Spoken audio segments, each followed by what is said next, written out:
이 밤에도 하나님을 만나고자 믿음으로 또 마음을 다하여 하나님의 전에 나오신 여러분들, 또 영상으로 온라인으로 함께 예배에 동참하신 모든 분들에게 하나님의 놀라운 은혜와 우리의 간절한 마음에 담은 그 기도의 제목들이 주님의 뜻 안에서 이루어지기를, 그러한 은혜와 복이 있기를 주님의 이름으로 간절히 축원합니다.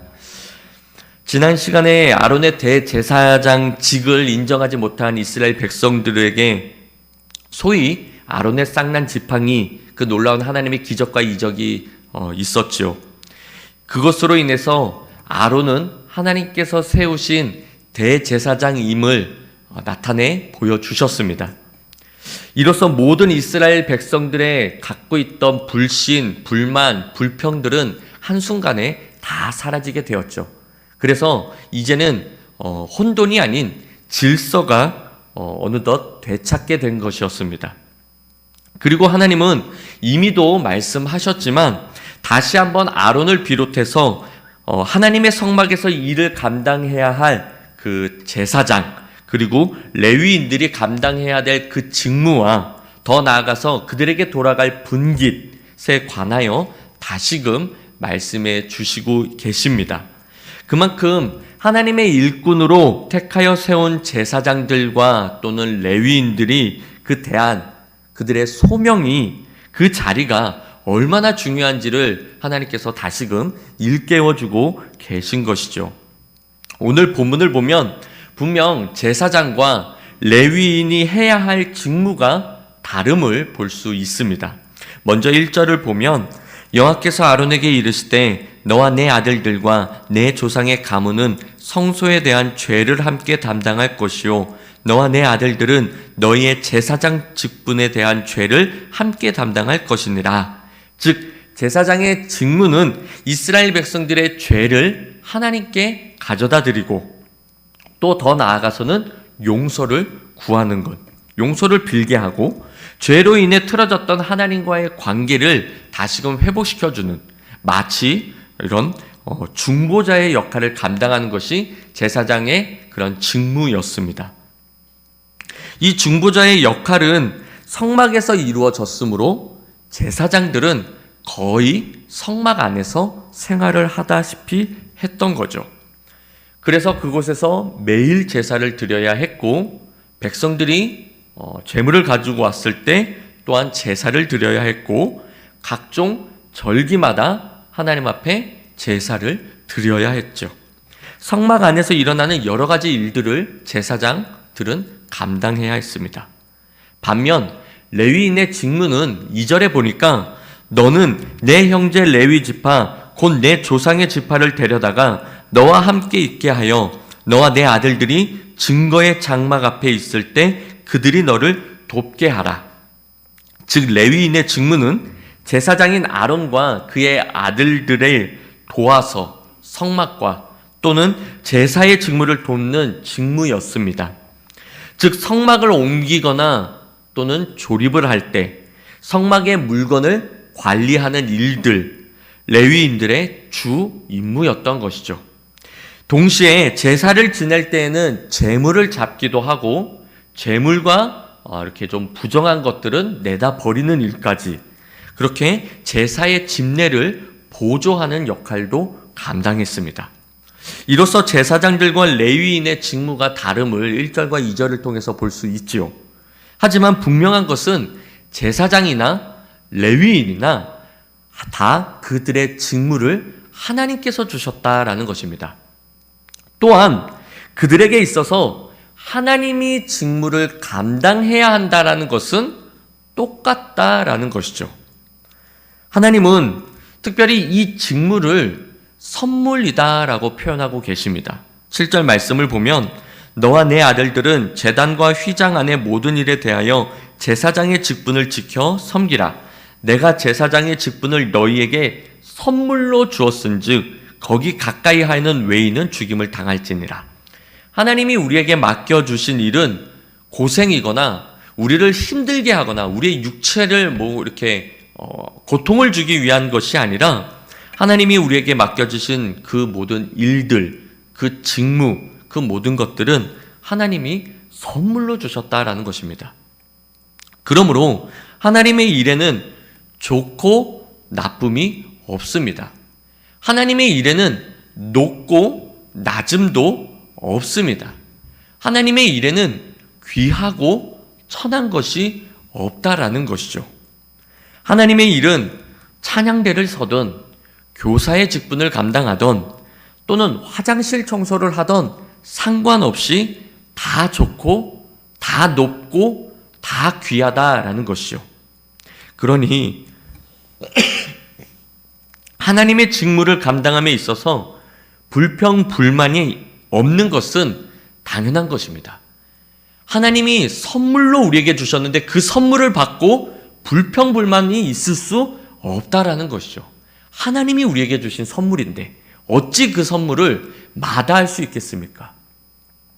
그런데 우리가 왜 그것을 가지고 마다하는 것일까요? 왜 그 선물을 받고도 불평, 불만하는 것일까요? 그것이 하나님이 우리에게 주신 선물인 것을 인식하지 못하기 때문입니다. 둘째는 이 일의 결과를 모르기 때문이에요. 3절을 보세요. 레위인은 내 직무와 장막의 모든 직무를 지키려니와 성소의 기구와 제단에는 가까이 하지 못하리니 두렵건대 그들과 너희가 죽을까 하노라. 5절도 볼까요? 이와 같이 너희는 성소의 직무와 제단의 직무를 다하라. 그리하면 여호와의 진노가 다시는 이스라엘 자손에게 미치지 아니하리라. 하나님의 직무를 다 하지 못할 때 하나님의 진노하심과 죽음이 있다라는 겁니다. 이 결과를 모르기 때문에 하나님이 우리에게 맡겨주신 그 선물, 그 직무, 그 일, 그 봉사 이런 것들을 가지고 왔을 때 불평불만 그리고 거절한다라는 것이죠. 그리고 마지막 셋째, 이 일이 얼마나 나에게 복이 되는지를 모르기 때문에 우리는 하나님의 선물을 거절하고 불평불만 한다라는 겁니다. 사무엘하 6장에 보면은 오벳에돔과 그의 온 집이 하나님으로부터 복을 받는 그 놀라운 그 역사심이 기록되어 있습니다. 사건의 발달은 이렇죠. 다윗은 아비나답의 집에 있던 하나님의 법궤를 예루살렘 성전으로 옮기려고 했습니다. 그런데 도중에 소들이 뛰니까 함께 동참했던 우사가 순간적으로 하나님의 법궤에 손을 댄 것이죠. 그러자 그 즉시 우사가 그 자리에서 죽게 됩니다. 그 모습을 본 다윗이 두려웠던 거예요. 어떻게 이것을 내가 감히, 그러면서 당초 세웠던 계획이 예루살렘으로 향하였던 것인데 그 계획을 틀어서 방향을 틀어 오벳에돔의 집으로 향하게 했던 것이죠. 그런데 놀라운 것은 그로 인해서 오벳에돔과 그 집에 하나님으로부터 복을 받았다라는 겁니다. 맞아요. 두렵습니다. 하나님의 직무를 감당함에 있어서 쉬운 것은 아니죠. 얼마나 스트레스인지, 때로는 하나님의 직무는 때로는 정말 다윗처럼 자기에게로 메어오는 것을 즐겨하지 않게 됩니다. 그런데 보세요. 오벳에돔이 어떻게 복을 받았습니까? 하나님이 내게 주신 이 일들은 힘들고 어렵고 결국 나를 죽이기 위하여 주신 것이 아니다라는 것이죠. 내게 복을 주시기 위해서 하나님께서 나에게 이 직무를 주셨다라는 겁니다. 그래서 하나님은 이것을 선물이다라고 말씀하고 계신 것입니다. 그러므로 내게 맡겨진 하나님의 직무를 다 해야 합니다. 오늘 본문은 계속해서 그 말씀을 우리에게 말씀해주고 계신 거예요. 우리에게 명령하기를 너희는 이 직무를 다 하라라고 말씀하고 계셔요. 3절에 보니까 레위인은 내 직무와 장막의 모든 직무를 지키려니와, 또 4절에는 레위인은 너와 합동하여 장막의 모든 일과 회막의 직무를 다 할 것이요. 또 5절에 이와 같이 너희는 성소의 직무와 제단의 직무를 다 하라. 그러면 하나님께서 20절에 보니까 비록 너는 이스라엘 자손의 땅에 기업도 없겠고 그들 중에 아무 분깃도 없을 것이나 내가 이스라엘 자손 중에서 내 분깃이요 내 기업이 되리라. 아멘.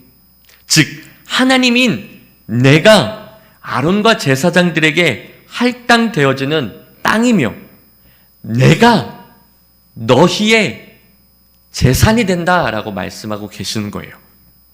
다시 말해 하나님이 그들의 땅이 되고 하나님이 그들의 재산이 되어주시겠다라는 겁니다. 이는 19절에 보니까 소금 언약이라고 말씀합니다. 즉 영원히 변하거나 그 어떤 것으로도 깰 수 없는 하나님의 약속이다라는 거예요. 하나님이 하시면 됩니다. 아멘. 하나님이 나와 함께 하시면 그는 형통할 것이다라고 믿습니다. 요셉을 보십시오. 성경은 요셉을 가리켜 형통한 자다라고 말씀하고 계십니다. 그런데 그가 과연 형통한 삶이었냐라는 것이죠. 그는 형님들에게 버림을 받았습니다. 심지어 주인 마님에게도 누명을 써서 감옥에 옥살이를 하게 되었죠. 그런데 성경은 계속해서 요셉을 가리켜 형통한 자다라고 말씀하고 있다라는 거예요. 이유가 뭡니까? 하나님이 요셉과 함께 하셨기 때문입니다. 끝내 그는 애굽의 총리가 된 줄 믿습니다. 모든 이들이 요셉 앞에 머리를 조아리며 그렇게 조아릴 수밖에 없는 놀라운 은혜와 복을 하나님께서 요셉에게 주셨다라는 것이죠. 그 비결이 뭡니까? 하나님이 요셉과 함께 하셨기 때문입니다. 오늘 본문은 하나님의 직무를 다하는 그에게 하나님이 함께하여 주시겠다라고 말씀하고 계십니다. 네가 이 직무를 다하면 내가 너의 땅이 되어줄게, 내가 너의 재산이 되어줄게 라고 말씀하고 계시다라는 것이죠. 이런 바라옵기는 하나님의 직무를 다함으로 인해서 이런 은혜와 복이 저와 여러분 우리 모두에게 있기를 우리 주님의 이름으로 간절히 축원합니다. 2023년 하나님이 우리와 우리의 가정과 우리의 일터와 우리의 삶 속에서 정말 또 더 나아가 우리의 자녀들의 기업이 되어주시고 하나님이 우리의 모든 것에 정말 재산이 되어주시는 정말 이러한 놀라운 은혜와 복이 2023년 이 한 해 가운데 충만하게 있기를 우리 주님의 이름으로 간절히 축원합니다. 여러분 하나님의 직무를 다 하십시오. 2023년 하나님이 내게 맡겨주신 그 직무가 있습니다. 직분이 있죠. 일이 있습니다.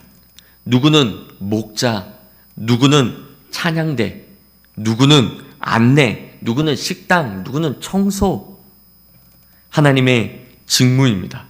또는 누구는 권사, 누구는 집사, 누구는 성도. 이 역시 하나님의 직무입니다. 또는 누구는 가정에서 아빠, 누구는 가정에서 엄마, 누구는 가정에서 딸, 아들. 이 역시 하나님의 직무입니다. 또는 일터에서 나는 대표, 또는 누구는 대리, 누구는 평사원. 이 역시 하나님의 직무입니다. 우리가 숨쉬고 우리가 살아가는 이 모든 삶의 영역이 다 하나님이 우리에게 맡겨주신 직무라는 것이죠. 너희는 세상의 빛과 소금의 역할을 감당해야 될 우리는 직무자들, 하나님께 맡은 일이 있는 자들이다라는 것이죠. 너희는 땅 끝까지 이르러 내 복음의 증인이 되라. 가서 제자 삼으라. 이 모든 것들이 우리의 직무라는 것이죠. 그러니 우리는 교회에서 봉사만 하는 것이 직무가 아니라 우리의 삶의 모든 영역에서 하나님의 영광을 나타내야 될, 우리의 삶 가운데 하나님의 거룩한 백성으로서 그 백성의 삶을 살아야 될 직무자다라는 것입니다. 교회뿐만 아니라 가정, 일터, 내 삶, 나를 만나는 모든 사람들 앞에서 나는 하나님의 직무인 것이죠. 우리는요, 이 땅에 살아있는 그 자체가 하나님이 저와 여러분에게 선물로 주신 직무인 것입니다. 우리의 삶 자체가 하나님의 직무라는 것이죠. 교회에서 봉사하는 것만이 하나님의 직무가 아니라 내 삶 속에서 빛과 소금의 역할을 감당해야 할 하나님의 직무인 것입니다. 이 직무를 다할 때 하나님께서 우리의 기업이 되어주시고 우리의 재산이 되어주신다는 것입니다. 여기서 말하는 이 직무를 다한다라는 것은 곧 하나님이 주신 직무를 마지못해 하는 것이 아니라 세심하게 성심성의껏 최선을 다해서 충성하는 것이고 또한 그 자리를 묵묵히 지켜 나아가는 것입니다. 모든 이 직무의 기준은 하나님의 말씀이죠. 하나님의 말씀에 순종하여 하나님의 뜻하신 그 계획대로 우리는 순종하는 것이 바로 이 직무를 다한다라는 것이죠. 그리할 때 하나님은 우리의 분깃이 되어주시고 우리의 기업이 되어주실 줄 믿습니다. 그런데 이보다 더 중요한 하나님의 직무가 있습니다. 육적으로는 이러한 직무가 있지만 영적인 직무가 또한 있습니다. 육이 아닌 우리의 영혼을 위한 직무가 있다라는 것이죠. 우리 다 함께 요한복음 6장 29절 말씀 다 함께 읽겠습니다. 예수께서 대답하여 이르시되 하나님께서 보내신 이를 믿는 것이 하나님의 일이니라 하시니. 아멘. 하나님의 직무가 무엇입니까? 예수 그리스도를 믿는 것입니다. 교회에서 열심히 봉사하는 것만이 다 하나님의 직무가 아니라 하나님을, 예수 그리스도를 잘 믿는 게 그 직무를 잘 감당하는 거예요. 오늘 본문 민수기 18장에서 하나님은 하나님의 직무를 감당하라라고 저와 여러분에게 말씀하고 계십니다. 여러분, 예수 그리스도를 잘 믿는 것이 하나님의 일입니다. 어쩌면 교회에서 봉사하고 헌신하는 그 모든 것보다 더 우선시 되어야 될 것이 무엇입니까? 바로 예수 그리스도를 잘 믿는 것입니다. 저는요, 청년들에게 아주 그냥 담대하게 얘기합니다. 봉사하는 일에 목매이지 말라고 그래요, 저는. 여러분들이 하나님과의 그런 바른 관계가 세워지지 않고 봉사하면은 그것은 어쩌면 하나님 앞에 죄 짓는 거랑 똑같습니다. 그래서 청년들에게 하나님을 잘 믿으라고, 예수 그리스도를 잘 믿고 그 다음에 마음에서 우러나오는 그 감동으로 하나님을 섬기라고 그렇게 얘기합니다. 우리가 먼저 우선시 되어야 될 것은 저와 여러분이 예수 그리스도를 잘 믿는 것입니다. 저와 여러분이 왜 교회에 다니십니까?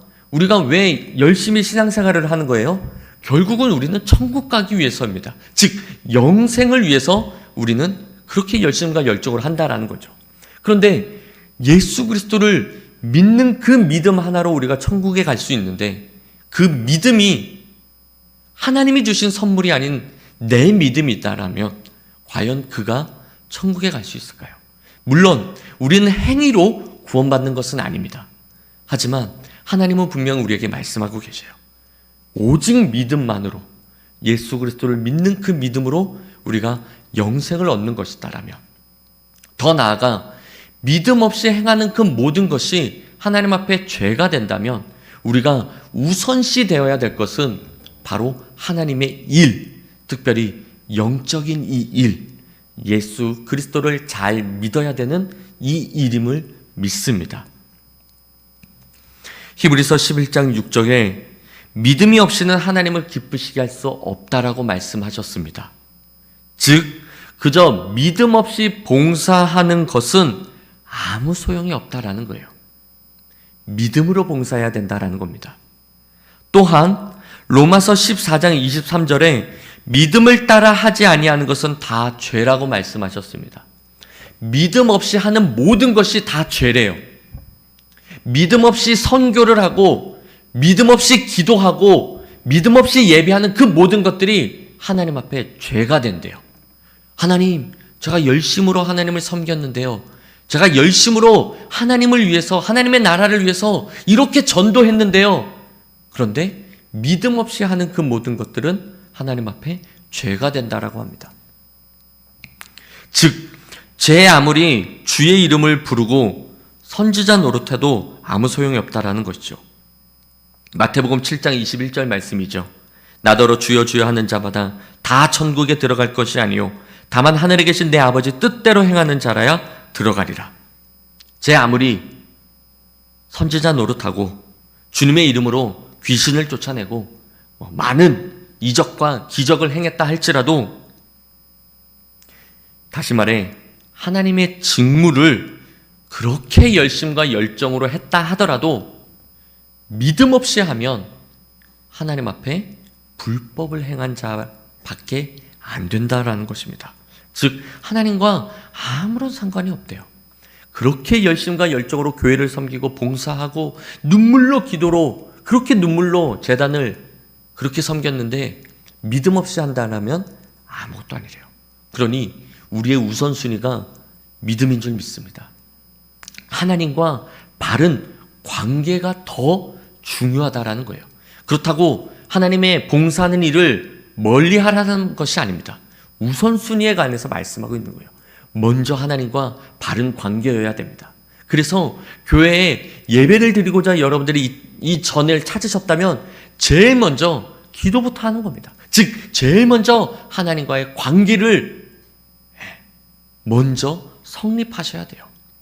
그 다음에 하나님 앞에 온전히 예배드리고 그 다음에 친교하고 그 받은 바 은혜대로 열심과 열정으로 봉사할 때 하나님께서는 잘하였도다 착하고 충성된 종아, 우리가 흘리는 그 수고의 땀방울들 아무도 나를 몰라준다 할지라도 하나님 주님이 기억하시면 좋가리, 그 은혜가 있어 아무도 나를 몰라주고 아무도 나를 칭찬해주지 않아도 우리의 입술에선 감사와 찬양이 넘쳐나는 거예요.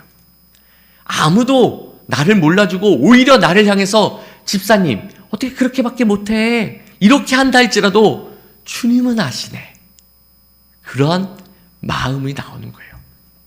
그런데 하나님과의 그런 바른 관계 없이, 즉 믿음 없이 하다 보니까, 믿음 없이 즉 내 열심으로만 봉사하다 보니까 작은 일에 서운한 거예요. 작은 일에 불평불만하는 거예요. 왜 우리 교회는 이러느냐라고 그렇게 원망만 나오는 거예요. 그러니 그렇게 해서 일한들 하나님과 무슨 상관이 있겠냐라는 거예요. 우선순위가 믿음이어야 됩니다. 즉 하나님과의 바른 관계가 우선순위여야 된다라는 거예요. 예수님은 오늘 저와 여러분에게 이것이 하나님의 일이다라고 신약 성경에서 말씀해 주고 있어요. 사랑하는 성도 여러분, 여러분에게는 하나님이 주신 믿음으로 충만하시기를 우리 주님의 이름으로 간절히 축원합니다. 그래서 하나님의 직무를 잘 감당함으로 하나님께 칭찬 듣고 인정도 받으며 천국 잔치에 함께 동참하여 참된 안식과 참된 평안을 누리시기를 우리 주님의 이름으로 간절히 축원합니다. 로마서 10장 17절은요. 믿음은 들음에서 나며 들음은 그리스도의 말씀으로 말미암다라고 말씀하셨습니다. 즉 하나님의 말씀으로 충만한 것이 곧 믿음 충만이다라는 것이죠.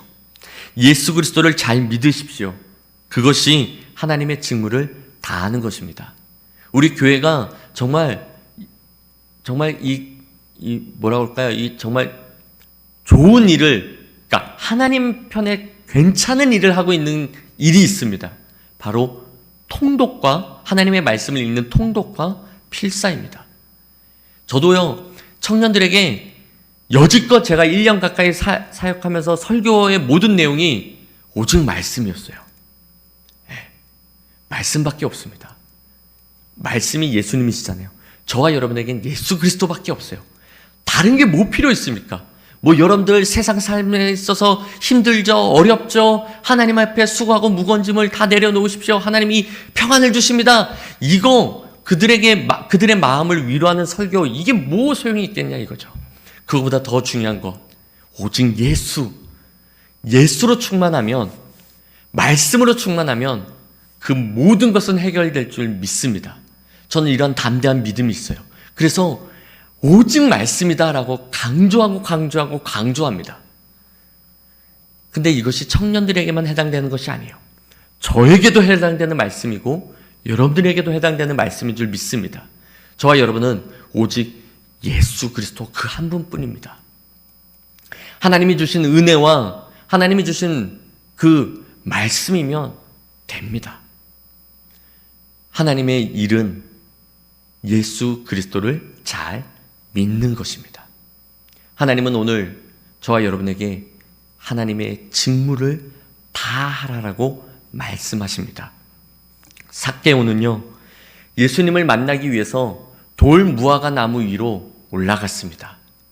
그에게는 사회적 체면도 있었고 어느 정도의 직위도 있었고 여러 가지 환경, 상황, 형편들이 있었습니다. 그런데 예수님을 보겠다라는 그 진념 하나로 그 돌 무화과 나무 위로 올라갔다라는 것이죠. 바라옵기는 저와 여러분이 이런 삭개오의 이런 열심과 열정이 있는 한 해가 되기를 간절히 소망합니다. 아, 그래. 내가 하나님의 말씀을 읽기 위해서 내가 기꺼이 이 말씀의 돌감나무 위로 올라가겠다. 믿음은 하나님의 선물이다라고 했고 이 선물을 사도들은 구하였던 것처럼 그래, 나도 이 기도의 돌 무화과 나무 위로 올라가겠다. 그래서 믿음으로 충만한, 하나님의 말씀으로 충만한, 그래서 하나님의 이 직무를 다하는 그런 2023년 한 해가 되겠다라는 그런 결단과 다짐으로 출발하는 2023년 한 해가 되기를 간절히 소망합니다. 그래서 하나님이 정말 나와 내 가정과 내 자녀들, 내 남편, 그리고 정말 내가 만나는 모든 사람, 모든 삶의 영역에서 정말 나의 기업이 되어주시고 나의 분깃이 되어주시는 그 놀라운 은혜와 복이 저와 여러분 우리 모두 정말 우리 가정, 우리 자녀들에게 있기를 간절히 소망합니다. 그래서 정말 2023년 연말에 갔을 때에는 이 모든 것이 하나님의 은혜라고 정말 간증거리가 정말 충만하기를 간절히 소망합니다. 그래서 담임 목사님을 찾아와서 목사님 저 진짜 간증하고 싶어요. 저 정말 목사님 간증 싫어하는 거 알지만 저에게 10분만 주세요. 이 간증, 하나님이 나에게 주신 이 간증 진짜 하고 싶어요. 로는 이러한 간증으로 충만한 그런 저와 여러분들의 삶이 되기를 간절히 소망합니다. 다른 비결 없습니다. 하나님의 직무를 다 하십시오. 즉 예수 그리스도를 잘 믿으십시오. 말씀 있는 예배 현장을 사모하십시오. 하나님의 말씀 있는 그 말씀의 통독, 말씀의 필사, 말씀이 있는 그 돌 무화과 나무 위에 기꺼이 올라가십시오. 체면이 무슨 소용이 있겠습니까? 주님을 만나야 되는데 뭐가 두려우십니까? 뭐가 그리 바쁘시냐라는 거예요. 주님을 만나는 그것보다 더 귀한 것이 뭐가 그렇게 많냐라는 겁니다. 올라가시죠. 말씀의 돌 무화과 나무 위로 올라가시죠. 기도의 그 돌 무화과 나무 위로 올라가시죠. 그리하여 예수 그리스도를 잘 믿어 나에게 주신 하나님의 선물인 하나님의 직무를 이것을 깨달아 부르신 소명의 자리에서 빛과 소금의 역할을 감당하고 또는 거룩한 하나님의 백성으로서 또는 구원받은 믿음의 자녀로서 주신 그 직무를 다함으로 하나님의 소금 언약을 내 것으로 만들어 누리시는 저와 여러분 우리 모두 그리고 올 한 해가 되기를 우리 주님의 이름으로 간절히 축원합니다.